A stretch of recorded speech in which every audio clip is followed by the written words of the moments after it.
शमूएल भविष्यवक्ता की दूसरी पुस्तक अध्याय 1। शमूएल भविष्यवक्ता की दूसरी पुस्तक अध्याय 1। दाऊद का शाऊल के खून का दंड देना।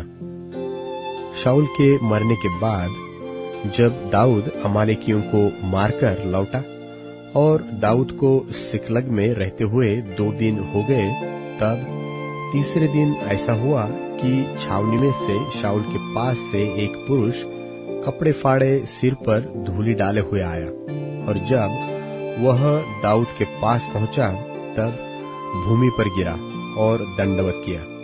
दाऊद ने उससे पूछा, तू कहां से आया है? उसने उससे कहा, मैं इस्राएली छावनी में से बचकर आया हूं। दाऊद ने उससे पूछा, वहां क्या बात हुई, मुझे बता।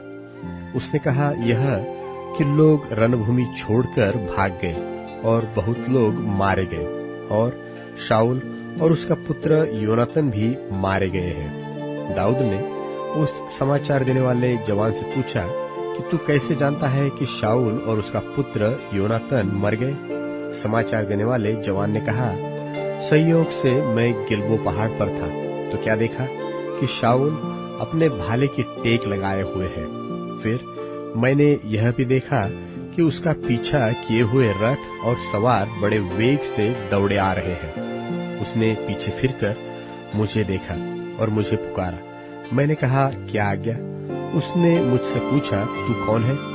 मैंने उससे कहा, मैं तो अमालेकी हूँ। उसने मुझसे कहा, मेरे पास खड़ा होकर मुझे मार डाल, क्योंकि मेरा सिर तो घुमा जाता है परंतु प्राण नहीं निकलता।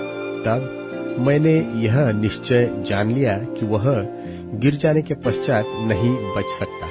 उसके पास खड़े होकर उसे मार डाला, और मैं उसके सिर का मुकुट और उसके हाथ का कंगन लेकर यहाँ अपने प्रभु के पास आया हूँ।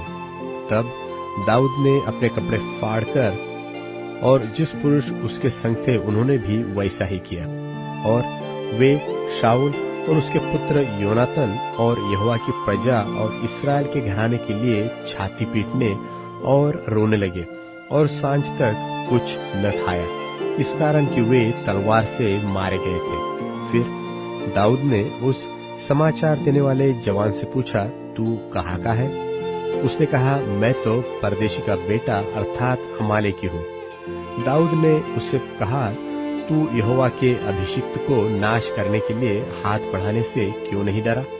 तब दाऊद ने एक जवान को बुलाकर कहा, निकट जाकर उस पर प्रहार कर। तब उसने उसे ऐसा मारा कि वह मर गया, और दाऊद ने उससे कहा, तेरा खून तेरे ही सिर पर पड़े रहे, क्योंकि तूने यह कहकर कि मैं ही ने यहोवा के अभिषिक्त को मार डाला, अपने मुंह से अपने ही विरुद्ध साक्षी दी है। शाऊल और योनातन के लिए दाऊद का बनाया हुआ विलाप गीत। तब दाऊद ने शाऊल और उसके पुत्र योनातन के विषय यह विलाप गीत बनाया, और यहूदियों को यह धनुष नाम गीत सिखाने की आज्ञा दी। यह याशार नाम पुस्तक में लिखा हुआ है। हे इस्राएल, तेरा शिरोमणि तेरे ऊंचे स्थान पर मारा गया। हाय, शूरवीर क्यों कर गिर पड़े हैं? गत में यह न बताओ, और अश्कलोन की सड़कों में प्रचार करना।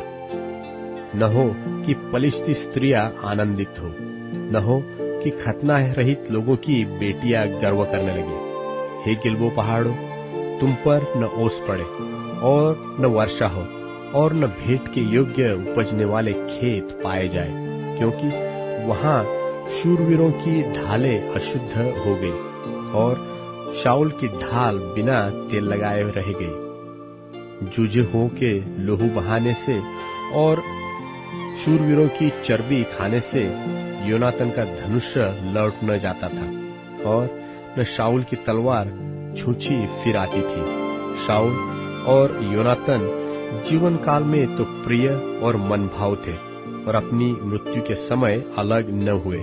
वे उकाब से भी वेग चलने वाले और सिंह से भी अधिक पराक्रमी थे।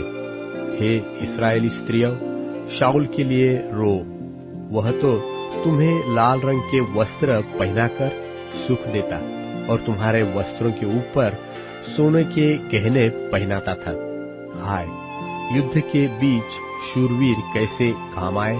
हे योनातन, हे ऊंचे स्थानों पर जूझे हुए, हे मेरे भाई योनातन, मैं तेरे कारण दुखित हूँ। तू मुझे मन भाव जान पड़ता था। तेरा प्रेम मुझ पर अद्भुत, वरन स्त्रियों के प्रेम से भी बढ़कर था। हाय, शूरवीर क्यों कर गिर गए और युद्ध के हथियार कैसे नाश हो गए हैं।